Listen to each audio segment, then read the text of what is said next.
Welcome in, everybody, to Fantasy Pros. This is the Fantasy Football Podcast. It's me, Joey P, Joe Pizzapia. That, of course, is Mike Tagliere, and it's you. And today, by popular demand, you asked for it. You keep saying, enough with the mocks that aren't Superflex. We want a mock draft episode with the Superflex where the quarterbacks matter, the most important position in the NFL, arguably. It's where you want to start all your franchises, and why shouldn't you want to value it more in fantasy? So today, that's what we're going to be doing. We've got a full PPR Superflex mock draft. We got a great guest lined up too. Tags, you know me. I'm Mr. Superflex. This is my bag. It's my favorite format. Lots of different philosophies, lots of different ways to approach it. Are you excited to shake things up a little bit for everybody? I am. I mean, I think it opens the door to a new audience because I think a lot of people, well, not necessarily opens the door, but opens the possibility of leagues transitioning into Superflex, because we talk about auctions and how much more fun they are and how they're better formats, but it's not realistic to think that's going to go mainstream. They just take too long. There's a lot more prep involved,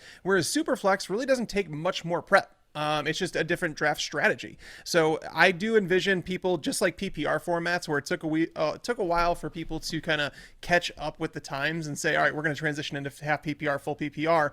I think Superflex will eventually become the norm. So just getting your feet wet this year, maybe just playing in a public league or something like that, it can help you get the hang of it and figure out what you want to do. It's a lot more fun because the drafts can range. You know, one draft can be completely different than the other, whereas most snake drafts and one quarterback formats, a lot of them are very similar. All of a sudden, Pandora's box gets opened, and it gets really interesting really fast, and how people value those different players in this format really does change the dynamic of that. And I thought, who better today to have this draft with than somebody that I play in Superflex leagues. We play in that Flex League all the time together. He's a very tough out, that is for sure. He knows what he's talking about, and you probably know him from FTN, aka Fade the Noise. You also know him from SiriusXM Radio, from CBS Sportsnet. He's the one, the only Jeff Ratcliffe. Jeff, welcome to the program, my friend. We appreciate you being here for a little mock action. Yeah, I'm glad to be here, and I agree 100% with Tags here in terms of Superflex, with one notable exception. If you're in a 14-team league, don't go to Superflex. If you're in a 16-team league, don't go to Superflex. It's 12 max.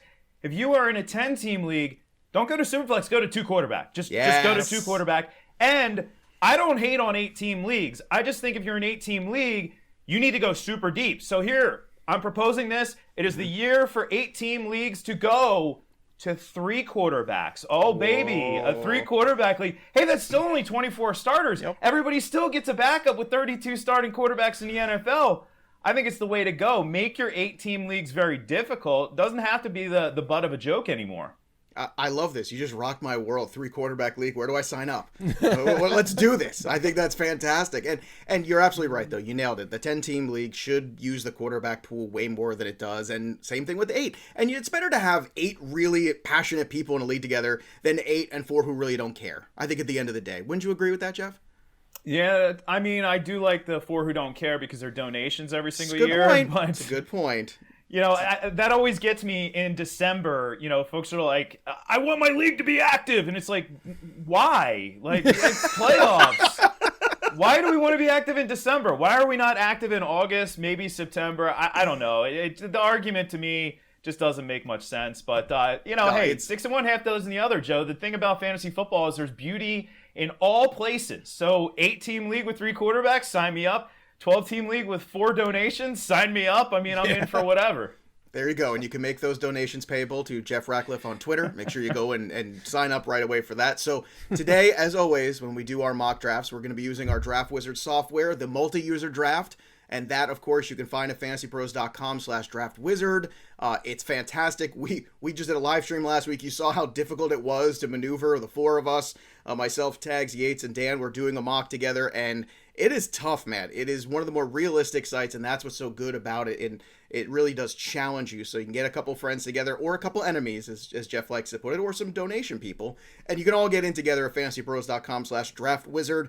Just go to the mock draft lobby and get in that multi-user draft, and there you go. That's what we're going to be using today, as you will see. And if you want to watch the draft board, make sure you subscribe to our YouTube channel, Fantasy Pros, because that's how, look, you can listen to this podcast, but you want to see the draft board unfold. You want to see who goes where. That's the whole point. So subscribe and make sure you click that little tiny cute adorable bell for notifications. And of course, Tags and I are going to be doing a whole lot more of these, and we've got some pop-up mock drafts going on our Discord channel at fantasypros.com/chat. So join there so you can get involved in our mock draft channel. It's a whole channel just for doing this all day long, and we pop in there as much as we can and host a bunch of drafts as well. Now, that being said, once again, this is Superflex, full PPR.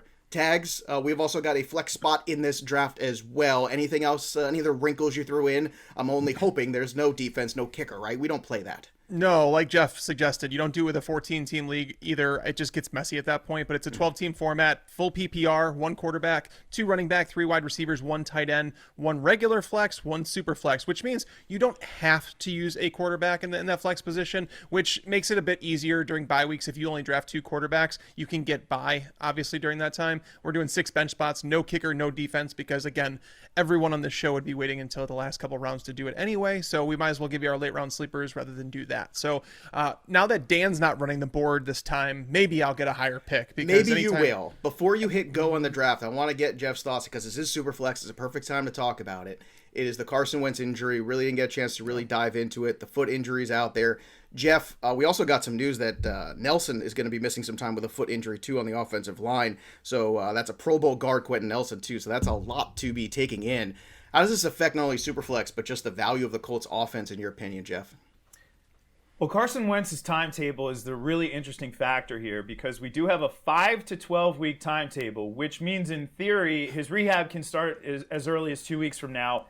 In theory, he could be back on the field for week 1, if not week 2 on that 5-week timetable. The 12 number to me is very telling because the 12 number would put us 7 weeks into the season, which, it's pup, duh. It's either going to be he's going to be back or they're going to get a sense that they're going to need to put him on the shelf for a while. If he's on the shelf for a while, I'm not worried about Jonathan Taylor. I mean, yes, Quentin Nelson, that sucks, but they're going to have to feed him the rock. So the volume is still going to be there for him in early downs, not in passing downs as we know, but still a guy who could very well be right up there at the end of the season when it comes to carries. So I'm not really worried about him. I like to be greedy when others are fearful when it comes to fantasy football. So Saquon Barkley, Jonathan Taylor, keep on falling to the back end of the first round. I'll keep scooping them up. As far as Michael Pittman is concerned, though, I don't know where this came from. There's like crazy Pittman love out there right now. Yep. People are like, should I keep Pittman or Tyreek Hill? And I'm like, whoa, how did we get this far? If you're going to have Carson Wentz on the shelf for 6 weeks potentially, it's a really tough sell to endorse Michael Pittman, even as like an upside guy, unless he's just going like crazy late. You just have to remember, we're not playing for the entire season. We're playing for 14 weeks of a regular fantasy football season, and 6 weeks, that's basically half of that regular season. That's a long time to have a guy with Jacob Eason throwing him the football. I don't know if there's much more to say. Tags, you have anything to chime in on that? That's some pretty good math there from Jeff. It's just knowing who you're drafting with. I mean, if you're drafting with Yates, you're never going to get Pittman anyways, which is it's a good thing in my opinion. That's fine. I was never drafting Michael Pittman even with Carson Wentz, so this obviously doesn't help matters. I do think it lowers Jonathan Taylor down my board a bit, just because obviously Quentin Nelson, losing him up the middle of the field. They already had a question at left tackle. We don't know if Eric Fisher is going to be ready for the start of the season. There's a couple question marks now on that offensive line. And Jonathan Taylor, again, going back to the first 10 weeks of last season, he wasn't hitting the holes the way he was supposed to. He wasn't creating yards. And then he started seeing monster holes, and he started to benefit from a cake schedule towards the end of the year. I just don't think this offense is going to score as many points without Carson Wentz under center, without Quentin Nelson there. So, again, it just lowers his ceiling. So I think I would rather take a safer bet. I mean, you're talking about guys like Nick Chubb, who I thought should have been going in front of Jonathan Taylor all along. I would take Chubb 100% over Jonathan Taylor right now. Yes, the Chubb Club. I am the president of the Chubb Club, and Tags is finally joining me as the vice president. It's nice to have you. You can go read the minutes later after the show. Speaking of minutes, we wasted too much time. Let's get to mock draft. Superflex PPR. Start the draft software. Tagliere, let's see where we are. So Tag's going to start us up here, and we're going to find out where we are in this draft. Once again, this is full PPR.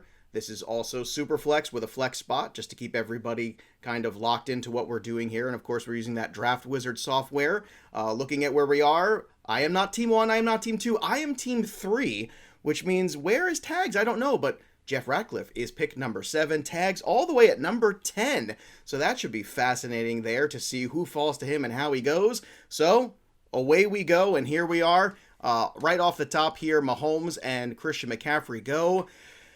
Very difficult here for me. There's a lot of strain that makes me want to take Dalvin Cook. Instead, I'm going to go a different direction, try this. I'm going to go with Josh Allen here, who for me is actually right there along with Patrick Mahomes. Very close in terms of, the upside in terms of the floor. But also, I love Allen because he controls all the scoring on his team pretty much. It's a touchdown pass from Josh Allen. It's a rushing touchdown from Josh Allen. If there's points for the Bills, unless he's not kicking a field goal, that's the only way. Josh Allen's involved with those points pretty much. After that, Dalvin Cook, Kamara, and Kyler Murray off. And then pick number 7. Jeff, you are on the clock.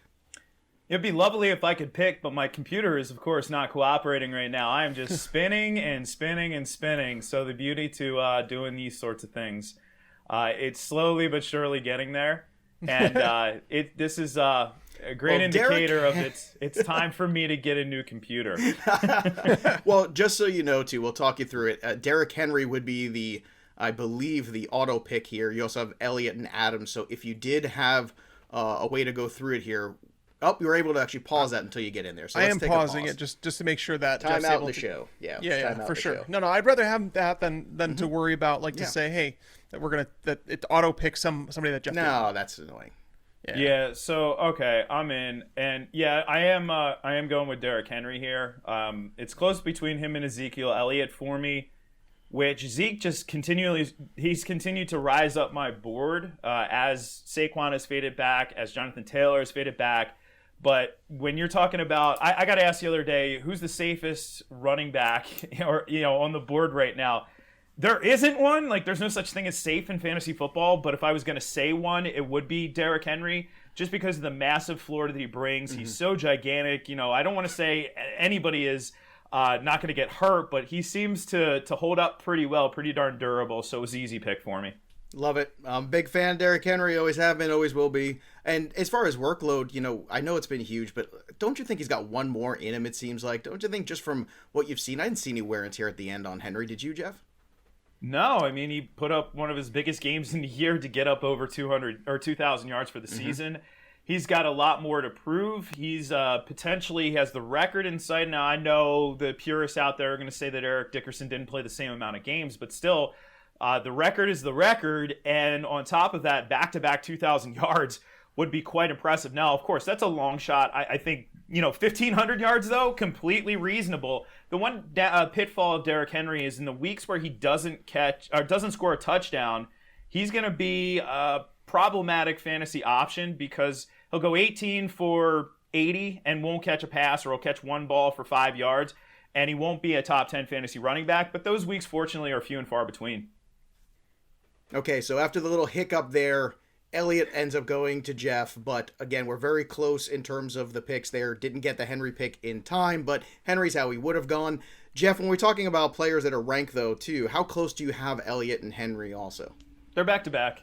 Okay. I have Henry at 4, Elliott at 5. They're in the same tier for me, ultimately. I do have a top tier of 2. I do think it's pretty easy at the top with Christian McCaffrey and Dalvin Cook. And then after that, when you're talking about running backs, Kamara is there. Elliott is in that tier. So is Henry. It's 6 in one, a half dozen in the other for me, and whatever. I'll take Elliott here, but I don't think there's any reason to split hairs. All right. After that, we got Adams going all the way at 111 after Tags. So Tags passed on Devontae Adams for Dak Prescott.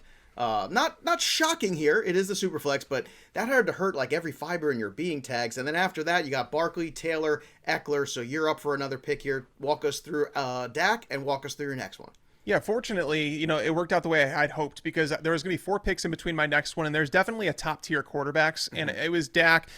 I think Russell Wilson's closer than people think he is, but either way, Dak is definitely there. So I was basically saying, all right, if I take Dak here, I'm hoping that Aaron Jones falls to me. I have Aaron Jones as the RB6 in my rankings right now. I've been tempted to put him at number 5. A guy that's finished top 5 in each of the last 2 years. Now losing Jamal Williams, adding A.J. Dillon in a PPR format, this is a good thing for Aaron Jones. Obviously, Aaron Rodgers coming back is a good thing.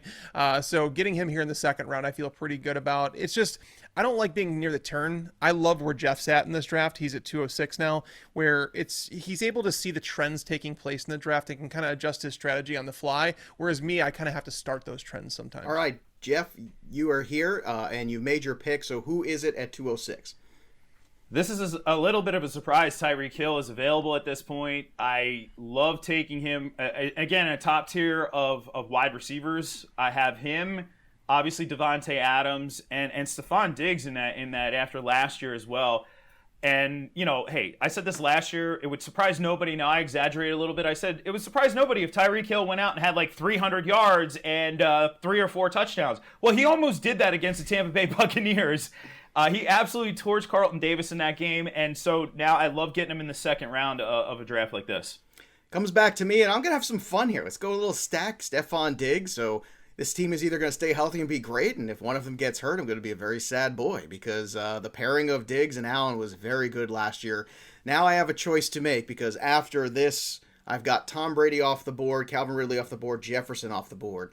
Could go to another big wide receiver with DeAndre Hopkins, just load up there. Go with the lesser running back theory, possibly. But you know what? I like a little bit of balance. There is a guy that I like. It's going to upset Tags or make him proud of me. Either way, I'm happy. So Clyde Edwards-Helaire is going to be the guy for me. I'm going to take him there. I do think he's got that fringe RB1 upside this year in that offense, so we'll see if we can make that work. Then after that, we got Hopkins going immediately after Russell Wilson, DK Metcalf. Then Jeff, back to you for 307. That's an easy one for me. Slamming wide receiver yet again. Keenan Allen with this pick. Being that it is PPR, we know, does he have massive touchdown upside? Probably not. Does he have massive yardage upside? Probably not. But does he have triple-digit catch potential? I mean, can we write that in ink right now? Of course he does. In this format, as my second wide receiver, absolutely love it. Love it. Look, you're definitely showing us an interesting way here of going through because correct me if I'm wrong, so far we have not taken a quarterback. So Jeff's got a plan. Let's watch how that unfolds because we've all got different approaches here because we're at different spots of the draft, and this is very useful to everybody watching and listening to the show here.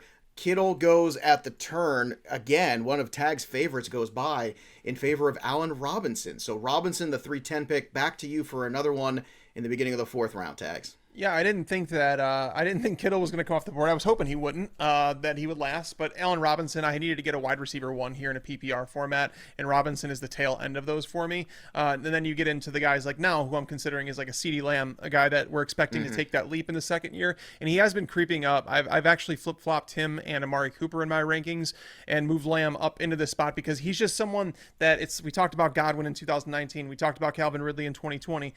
I think it's CeeDee Lamb this year, where he's the one that you want as a budding superstar. I do have Dak Prescott. I don't aim for the stacks or anything like that. It's just more about the way that my roster falls. I take value when it's presented to me. And again, CeeDee Lamb, if we're talking about him as a top 6 wide receiver next year, it wouldn't shock me at all. Obviously, Amari Cooper is going to he's probably no longer going to be with the team. And honestly, I'm a little worried about Cooper having the ankle surgery back in January and still not practicing with the team. So CeeDee Lamb taking a big step forward. They're going to move him around the formation a bit more. Should open up some bigger game potential on the perimeter. So getting him at 403, I know I took him a little bit early, but I definitely like having him as my wide receiver too. If you didn't take CeeDee Lamb there, we'd have words after the show. After that, Montgomery goes, Jalen Hurts goes, and then it goes back to Jeff Ratcliffe, who gets on the board with the quarterback. Jeff, who was your selection? Matthew Stafford. Now, I know he did bang his thumb on a helmet the other day here in practice, but ultimately I'm not really too overly concerned with that at this point.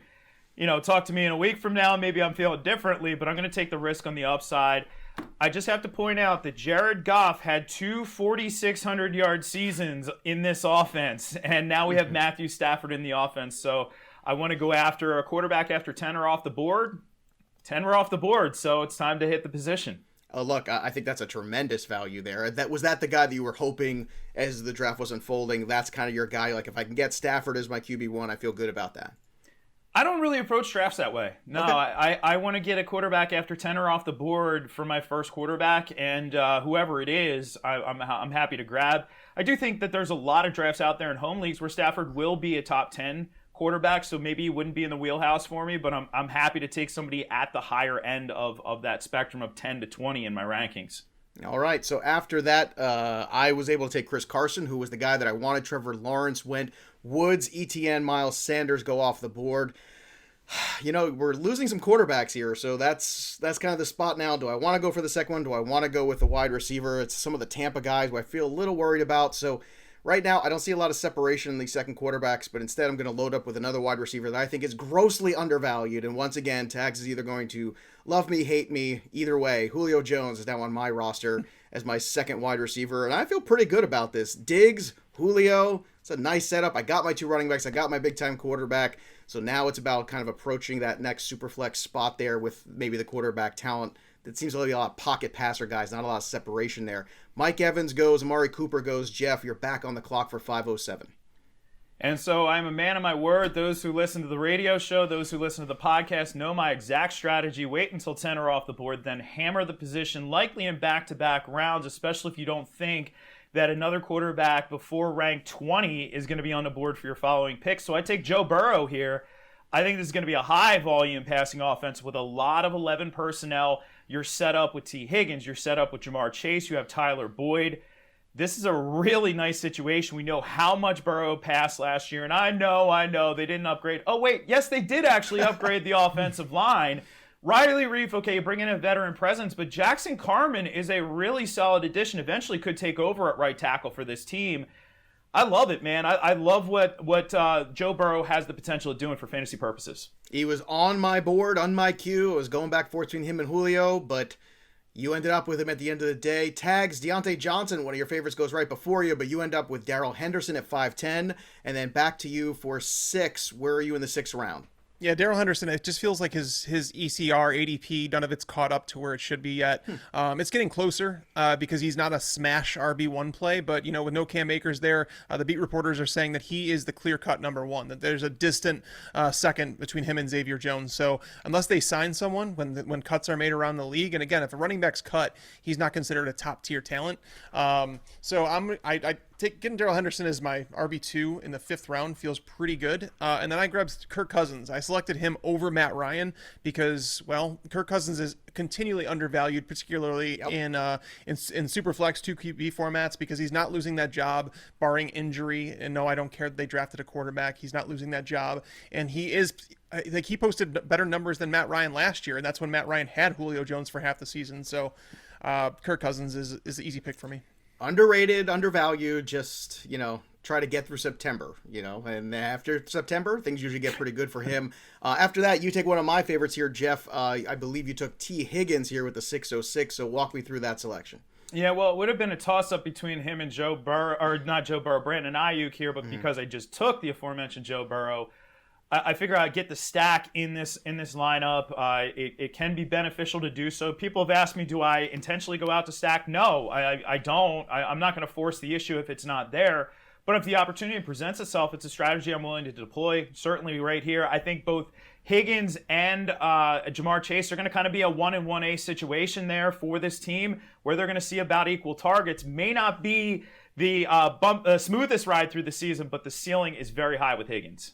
You can never have enough running backs. Mike Davis is my 3rd one. I will go ahead and take him after that. At the turn, you get Kyle Pitts and Josh Jacobs. Chase Edmonds goes off the board next, which pushed me back. Looking at the quarterbacks, I took a little chance there that Matt Ryan would make it back to me. He did. I will take Matt Ryan now as my 2nd quarterback. So got a couple Falcons there now all of a sudden. That doesn't necessarily make me feel super excited, but alas, again, value on the board, that's what we're looking at. So Matt Ryan, my 2nd there, my quarterback, my 3rd running back with Mike Davis. Those are my 2 picks. Beckham, Smith-Schuster, Cortland Sutton go. That's to you, and you went running back here, Jeff. I did. I prefer younger running backs, so essentially this draft allowed me to punt my 2nd running back spot. Sometimes it doesn't work out that way because there's good value in, say, the 2nd round at the position.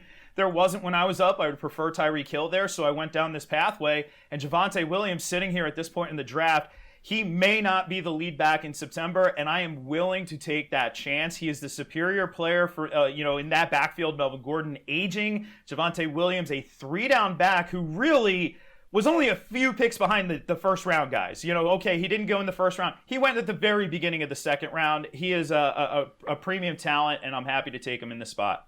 And as the draft unfolds, what's so cool about the Draft Wizards, you get the insights that tells you what's going on here in terms of how many teams still need a tight end, how many still need a quarterback, and that's, again, another great thing about the Draft Wizard that allows you to do all of that, and that's what's so great about attaching the draft wizard to your draft and actually going along with you to all your drafts, because it'll tell you what's going on there, who's got what, and kind of advise you on your pick. So the insights are a huge addition to the draft wizard. Also, some big additions to Tags' team here.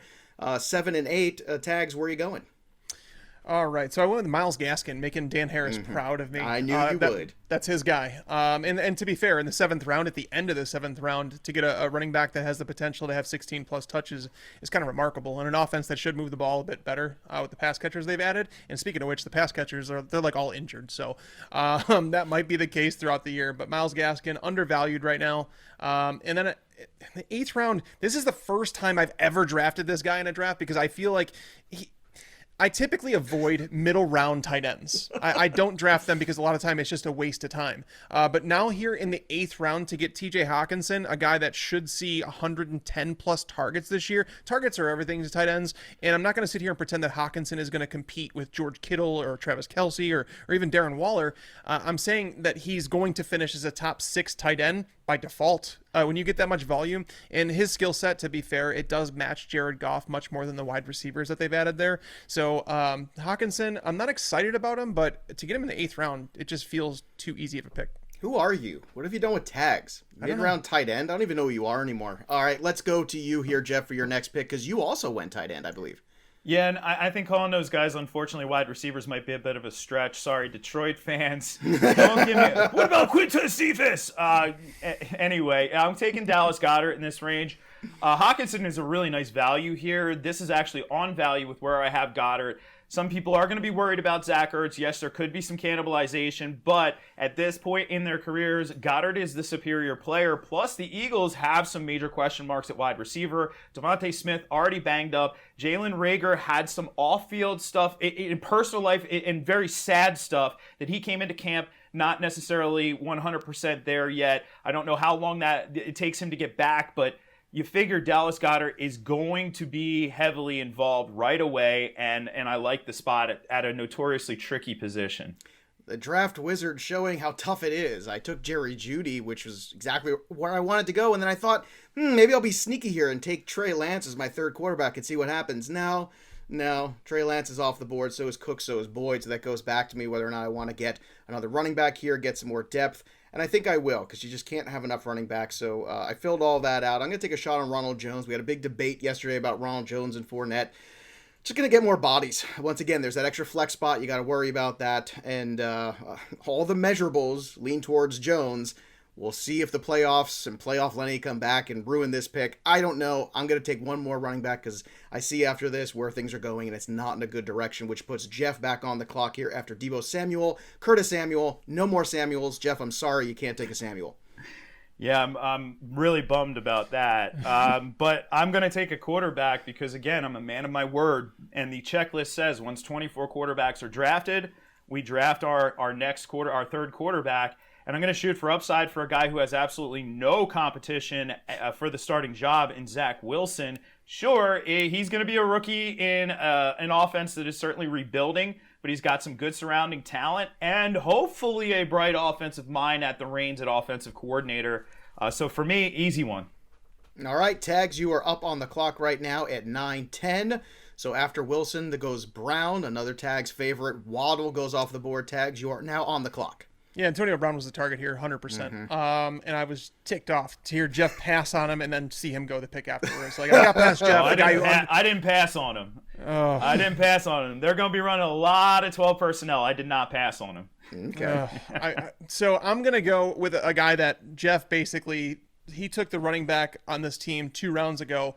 I believe Melvin Gordon is he went from the point to where he was a little overvalued with the Broncos to the point where he's now undervalued. There's some beat reporters saying that he's still the number 1 on this team. Do I expect Javonte Williams to eventually get there and be the primary back? Yeah, but at the same time, they showed last year that this is a mixed backfield with Phillip Lindsay and Melvin Gordon. And Gordon's been one of the best goal line running backs for the last 5 years in the NFL. So I have no issue with that. And it allowed me, because basically I was torn between Corey Davis and Mike Williams to fall to me here. knowing it's my wide receiver 3 position, I'm going to have to go with Corey Davis. I've talked about him being undervalued in drafts right now as the clear-cut number 1 for the Jets. Obviously, Elijah Moore, he took some reps with the ones today. It was the first time that happened, which I expect him to be a big part of that offense. But Corey Davis, you don't sign him to the money that they did and then kind of just put him off to the wayside. He's seeing 100-plus targets, so having him as my wide receiver 3, he may not come with top 10 upside, but as a wide receiver 3 in the 10th round, I'm happy.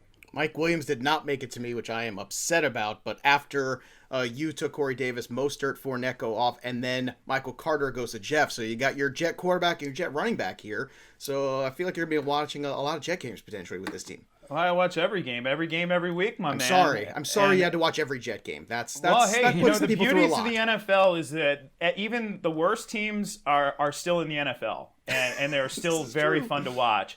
Michael Carter, a lot of appeal. I took both North Carolina backs. Not a plan, but I want to get some upside at the position. Mm-hmm. And old men in December at running back typically don't win fantasy championships. It's usually these young guys who do, so I'll take a shot on it. All right, I'm going to go take my third quarterback, who's a safer quarterback, Derek Carr, who just doesn't seem to get any respect no matter how good he plays. And John Gruden doesn't even give him respect, but no matter what, he still can't get rid of him. The pick insights are telling me, too, right now that 4 teams need a starting tight end before my next pick, which is good to know, but everybody who knows me knows I'm going to be waiting on that stuff. Now it's about taking some shots, I feel like. Where's the upside? What are you looking for? And Darnell Mooney's a player that I like quite a bit. I think the quarterback play is going to just be upgraded automatically there with Dalton or Fields in Chicago. So I'll take Mooney here. It's a good spot for him in terms of value. Some other names on the board, maybe like a Mecole Hardman, maybe a little riskier. So I'm going to be a little safer here and take Darnell Mooney, which puts you, Jeff, now on the clock for 11:07. Yeah, I agree with you on Mecole Hardman. I think something to note that people keep overlooking, they had the opportunity to put him in Sammy Watkins' role, and they chose Byron Pringle last year. True. So I don't know why we expect, and Mecole Hardman has already come out and said, I want to prove myself to the coaches. Okay, you need to prove yourself to the coaches? All right, that's telling us something right here. So I go with Devontae Parker. I don't love it, but at the same time, I do believe in Tua Tagovailoa to take a step forward. He is a bigger-bodied receiver who can potentially be a red zone presence. He's not going to maybe have the big plays that you might see out of Jalen Waddle or certainly Will Fuller, but consistency there, hopefully in the red zone is what we're getting. And at this point, I mean, we're in the 11th round. I have a good idea who Tags might be taking here next, but I'm going to see if he goes ahead and does it here at 11:10. Tags? I'm gonna make a Yates special pick. Cam Newton here. Oh, not what I thought was gonna happen. Maybe the next one is. All right, so Newton there. After that, Taysom Hill and Tyler Higbee before it makes it back to you for 12:03. So take me through Newton in the next one. All right, so this one I'm not even screwing around. You guys know too much about this game. You guys know too much about sleeper appeal, and I am just going to skip all of this crap. And I'm gonna take Elijah Moore right here. I'm not gonna wait any longer. Elijah Moore. I mean, I know I have Corey Davis. Jeff and I apparently are gonna have Team Jets, and I'm cool with it. Like a lot of people, the reason that the Jets are coming as values is because people still think, for whatever reason, the Jets suck just because Adam Gase was there for a couple of years. Adam Gase is gone. This is a brand new regime. It's like a whole new team. Honestly, they've rebuilt the entire skill positions, and I'm excited about the team actually for the future. Elijah Moore is one of those guys that. He's going to earn that role. They're going to manufacture touches for him. They're going to treat him maybe like a Deebo Samuel. I could see him even mixed in as like a third down back for them just to get the ball in his hands as a playmaker. So getting him in the 12th round, tons of sleeper appeal. All right. He takes him, over Crowder, who we've had that discussion about yesterday as well. Jeff, you are up next. What pick did you go ahead and make here? So I went with Tony Pollard, and I do want to just briefly mention the San Francisco 49ers were not particularly good before Kyle Shanahan took over. So changes can happen very quickly in the NFL. I would have taken Tony Pollard here even if I did have Derrick Henry on this roster. This is not an actual handcuff play. This is a play on the implied value of Pollard in this offense. If Elliott goes down, we know, because we saw, he has number 1 potential in any given week in that backfield. So an easy one at this point. This is about where he should go, regardless of whether or not you have Elliott. All right. Coming back to me here, I'm going to go ahead and take another running back once again. There's 2 wide receivers that I like, so we'll see which one makes it back to me. I'm going to take Jamal Williams and see what happens there. I've been hedging my bets quite a bit with that Detroit backfield. It's not that I don't like the talent of Swift. I'm just a little concerned that there's more going on there. Again, the concussion issues, I'm always going to mention them because I think they need to be mentioned. Now it's a matter of where to go next with wide receiver. Do I go with a little bit of upside? You know, the last one I thought Mooney was kind of a safe pick, so let's have some fun here. Let's take one of Tag's favorite guys who I thought for sure was going to go. But no, he took more instead, so I'll take Rashad Bateman and see what's what and how that works out, and I feel pretty good about that. After that, Latavius Murray, Alexander Madison, Philip Lindsay, so I'm glad I took Williams when I did. A little running back run happens there. Jeff, you're back on the clock for 13:07. Yeah, I like Rashad Bateman. I think he could easily lead that team in targets, by the way. But I mentioned Jalen Reagor. At this point, he's slipping a little bit too far, so I will take him off the board. I don't think we can judge anything on last year for any rookie in the NFL. Truly, it was an unprecedented year. Plus the fact in Philadelphia they had 5 overturned trash cans as their offensive linemen that literally broke their quarterback, so that by the end of the season he couldn't even see a wide open receiver. So we'll see what happens this year. He still has the speed. He still has all the juicy flash at TCU, that is. All the juicy flash. That's what you need, baby. Tariq Cohen, Tevin Coleman go. Tags, you went ahead and took Cole Beasley. And then after that, we had the turn of Penny and Gainwell, Bernard, and then back to you for 14:03. Yeah, I'm kind of loading up on wide receivers here because obviously, after having Allen Robinson, CeeDee Lamb, I felt really good about that start. But then I ended up waiting, I think 5 or 6 rounds for my next wide receiver, which was Corey Davis, which is fine as my wide receiver 3. But I'm trying to stack some upside down there. Elijah Moore, Cole Beasley presents like a more of the platoon guy, a guy that you could play when you know that the Bills are going to go pass heavy. Most people don't realize that Cole Beasley has been like a top 36 wide receiver in each of the last 2 years, and that's in half PPR formats. You go to full PPR, he's worth a little bit more. And then in this round, instead of taking Sterling Shepard, who I believe is a value, I'm going to go for the upside play because, again, I know who I'm drafting with, and I know some of these guys might not make it back to me, especially on the turn here. So I'm going to go with Jacoby Myers, a guy that I've talked about as the potential number 1 for the Patriots, a guy that was the number 23, I think, fantasy wide receiver over from weeks, basically when he took over for Julian Edelman from week 7 through 17. Despite not scoring any receiving touchdowns, he was the number 23 or 24 wide receiver during that time. So, potentially getting an upgrade, whether it be Cam Newton playing better or Mac Jones taking over as a starter, Jacoby Myers could be worth a hell of a lot more than the 14th round pick. T.Y. Hilton and John Brown go next. Jeff, you're on the clock for 14:06. Yeah, we're going to play the Michael Thomas injury here and go with Traquan Smith. Okay. Traquan Smith, I keep calling him a PG-13 guy from Swingers. Like, we really want him to do it, but he's not a rated R guy, right? Yeah. But the thing is, he's going to have a prime opportunity now. Whether Thomas lands on the reserve pup or not, the Saints reported that he was on the reserve pup, and everybody lost their minds, and they were like, "Oh wait, that's a mistake. He was on the active pup. He's on the active pup." But still, there is a prime opportunity for him to take a step forward. And if Jameis gets the job, Jameis is a downfield guy. Traquan can do a little bit for you there as well. So it's not a bad shot to take at this point in the draft. We'll see if the Saints can get that offense on track or they're just going to beat around the bunny. Another Swingers reference for you there. All right, tight end. Finally, I got to take one. So I'm going to take my guy, Jonnu Smith. Why not? Once again, it's the late tight ends. That's what I'm looking for. That's where the value is because there's so much value on the board when it comes to wide receivers and going through here. As Tags was saying before, Myers actually a guy in my queue who I was looking at. Now, kind of up against it here. And you know what? I'm going to take a guy that was actually a round or so ago I was looking at in Sterling Shepard. I'm going to take him here. Value, volume, sure, why not? And in terms of Kenny Golladay coming off the field today with an injury, we'll see how that goes. But Sterling Shepard, I feel pretty good at least at what his role is in the offense, even though Daniel Jones has his limitations, to put it mildly. Ingram, Mack, Garoppolo go off the board next, and then 15:07. Jeff, you're up next. Yeah, I'll take Cole Komet in this spot. We saw Komet essentially double up Jimmy Graham in targets over the final 5 games of the season last year. Kid who maybe came out a year early from the college level, but has the athletic chops that you want. And the thing is, the sky is the limit for this offense once Justin Fields takes over. We don't know when that's going to be. Matt Nagy's holding his line here of Andy Dalton is our starter. But once we see Fields in, that offense looks completely different. And that's where I think we get that upside out of Cole Komet. All right, there you have it. Cole Komet, another one of my favorite guys. Him, Jarwin, Jonnu, those are the dudes that I keep looking for. Tags, who was your last pick there? Because it went, you made it, and now the draft is over. Yeah, my final pick was Blake Jarwin. My other favorite tight end. Yay, all the late tight ends go off. A lot of people think that the wide receivers are going to hold him back from being a breakout tight end. No. They're not. The player that actually could hold him back is actually Dalton Schultz. Did Dalton Schultz earn a bigger role in this offense because of what he did last year filling in? That's the biggest question I have. It's not the wide receivers. There are plenty of targets available. We saw Dalton Schultz finish, I think, as the tight end 13 last year in a backup role, not taking over until week 2. Obviously playing with a backup quarterback for 10 of the weeks. So, Blake Jarwin in the late rounds, it's like you're going to find out what you have immediately with him. There you go. I like that. Last pick. Let's go. I got a B+, 88 out of 100. Usually the draft wizard does not care for my drafts, but this one a little bit more positive, which is good. So a little B positive action there. 80 out of 100. Tags, what did the draft wizard grade you? It did not like me. So so I got an 80 out of 100. I got a B-. So this is like the first time I think I've lost to Joe in anything. Oh, this is fantastic. Jeff, I hope you can get 100 now as long as I'm ahead of Tags. I really don't care what the rest of the day says. Jeff, what was the draft wizard grade for you?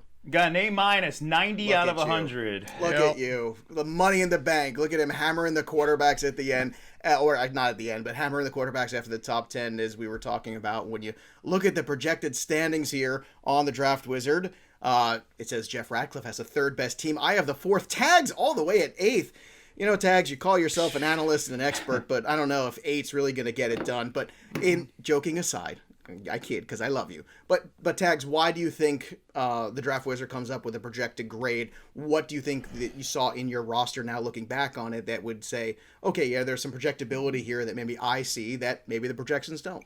I mean, I feel good about going into a season with this team. I think the part of the reason that my score is down is I did, according to the Draft Wizard, I reached a bit on Darrell Henderson, which again, I think people are undervaluing him. It also said that I reached a little bit on someone like Myles Gaskin. Mm-hmm. So if they don't like them, Corey Davis is outside the wide receiver 3 range in most people's rankings. So again, I expect some of that, but this is more a team that I would build myself that I'm actually pretty confident. I don't think there's really a weak spot on the team with Dak Prescott and Kirk Cousins as my quarterbacks, 2 stable presences. I have a top 3 upside quarterback. I have a stable high-end QB2. I have Cam Newton on the bench, a guy that can, obviously, when he has a starting job, he's going to be a top 15 quarterback most weeks.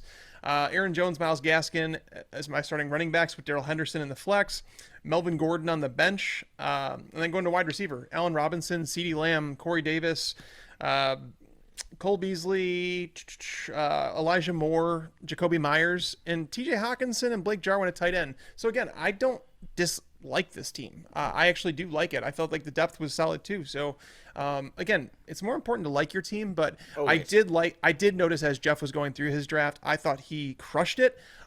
Javonte Williams went a little early for my taste, but his team is really, really good. Yeah. No, look, I'm looking at this roster as a roster I would certainly go to war with. And now that the Draft Wizard gave you a B-, this will be the one and only time you will see Tags take a mid-level tight end. He will never do it again. You watch. This is it. This is totally done. Jeff, let's go through your roster if we may. And now, in our brains, we know in our hearts it's Derrick Henry, not Ezekiel Elliott, so we just got to reprogram that. But Elliott did make it onto the roster because we just didn't quite get to it on time. But take us through the rest of the roster here and your thoughts on it. Well, yeah, as I mentioned in the second round, I didn't really like the value at running back as much as I did at wide receiver, so that's why I went with Tyreek Hill there. And then it sort of opened up this pathway to punt my second running back because I knew very likely, drafting with guys like you guys, I know that probably I'm going to be drafting a quarterback in the 4th round. Usually that's when 10 to 12 are off the board. And that means I'm going to very likely be drafting a quarterback in the 5th round. So that means I'm not going to get back to running back for a while. And that's exactly why I went with Javonte Williams. I do have Myles Gaskin ranked a tick ahead of him, but here's why I made the pick. I don't follow rankings strictly. Mm-hmm. I think that's a problem that a lot of even intermediate level drafters kind of grapple with on draft day. Like, well, he's ranked higher, so I have to draft him. Well, no, not necessarily. They're ranked in that range because we literally have to put somebody at running back 22 and somebody at running back 23, when the reality is maybe they're both running back 22. Maybe they're both like the same guy, but there's some differences between them. And the thing that's different between them is I'm a little concerned Myles Gaskin can't hold up to a full workload. He showed it last year that he couldn't necessarily hold up. He's slightly undersized. Whereas Williams, the knock on him is that he may not be the lead back right from the gate. I'd rather lean that direction in this instance here, where I was going to take him as my second running back, as opposed to, hey, if there was an instance where maybe he was my third running back, maybe I got a running back early and then he's sitting there and he's still crazy good value, I'd be inclined to do so. So it really dictated that. From there, though, my goal was just to really scoop as much value as possible. Every time there's a value player who's a little bit higher on my board than they should be, I'm going to take those guys, and with the eye on higher ceiling, whether that be through big play upside or, as I mentioned with Devontae Parker, with touchdown upside. Yeah, and I think, Jeff, you could also say that, rankings aside, it's also the groups and tiers that you've got, and then looking at the construction of your roster, right? Well, these guys are kind of close, but I want the upside guy because my roster can support it. Or I've got a lot of risk already. Maybe I want to take a little bit more of a boring character that kind of fits in, that I know the floor every week. Doesn't that kind of enter into that psyche as well? Not just the rankings, but also the right player on the right team and the right roster at the right time. Exactly, and there's a little bit of feel to that, Joe. That's the one thing that, again, if you're even an intermediate level drafter, if you're only doing your home leagues and you may be running simulation mocks like this is cool, but it's different when you're actually in that draft. It's different when you invite the variables of humans into the equation, right? Humans can do crazy stuff on draft days, and our job is to react to that. So how do we navigate those waters? I often equate it to guys who play golf, right? Mm-hmm. You go out, you play golf 3 times a year, guess what? If you break 100, awesome, but you're going to continue to be that golfer for the rest of your life. If you play 20 times a year, first time you go out, maybe you shoot a 95, maybe you break 90, then you get close, like low 80s if you're really playing a lot, working on your game. Well, how do we work on our game in drafts? We don't want to be the drafter who does the same thing every year just because we're drafting 3 times a year. We're not practicing. Not a game, right? Practice. So how do we practice? The easiest way to do so, we have this wonderful invention in fantasy football called best ball, where you can draft 20 times. You don't have to worry about managing those rosters, and you don't have to do so for high stakes. It's a great resource that not enough drafters out there are tapping into. It's a great way to practice with something on the line. 100%. And I think that's the beauty of the best ball, like you're saying. You could play for $5, $10, it doesn't matter. Mm-hmm. And you get people who are, at least they have some kind of stock in the game, where sometimes in certain mock drafts, there are people who are, kind of looking a little bit of just trying something out to see. But what's nice is that the Draft Wizard, you could try out a lot of things to see and then take that knowledge over to best ball, over to these multi-user drafts and things like that, and draft against guys like Tags, myself too, over on Discord, and put those practice reps to work. Practice reps are very important. Just to run through Jeff's team for you who are listening and not watching on YouTube, which, why aren't you watching on YouTube? Again, subscribe, Fantasy Pros. Come on. We're almost at 100,000. We could get there. Let's go to those subscribers. Matthew Stafford, quarterback. Elliott, who should be Derrick Henry. Javonte Williams, Tyreek Hill, Keenan Allen, T. Higgins, Dallas Goddard, Michael Carter, Joe Burrow. Then on the bench, we've got Zack Wilson, Devontae Parker, Tony Pollard, Cole Komet, Jalen Reagor, and Traquan Smith with the last pick. A lot of value there potentially with Traquan.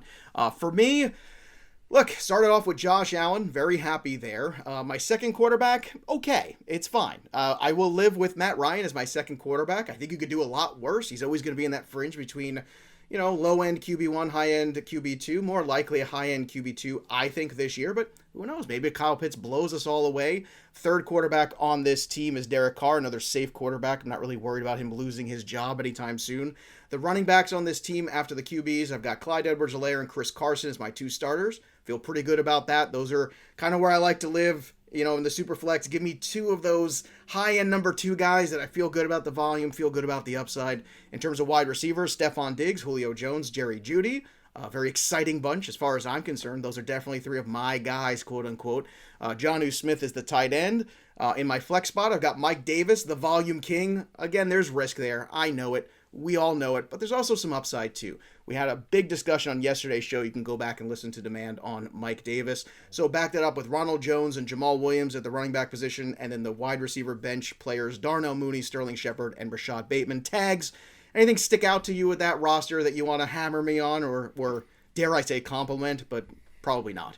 No, I'm still in shell shock from losing to you in a mock draft, or anything for that matter. Did you say it one more time? Just want to hear it once. Okay. No, it's the last time you're going to hear it, Joe. It's not my birthday. It was Yates' birthday yesterday. But again, overall, this is what's so great. And the better group of people that you got to mock draft against, we always say, right? Steel sharpens steel. This is what you want to do. You want to draft against the best, mock against the best. Then you go into your home leagues, and then you crush that stuff. That's what we always try to do here.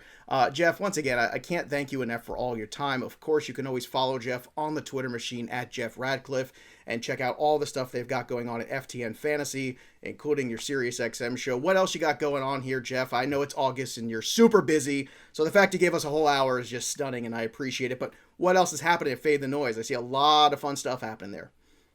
Yeah, at FTN Fantasy, right now we got the Fantasy HQ. It's a whole suite of tools that we've put together. For the longest time, I had a whole bunch of these tools in Microsoft Excel that I was just hoarding, and now we get to share those with the world, plus a whole bunch of other fun stuff.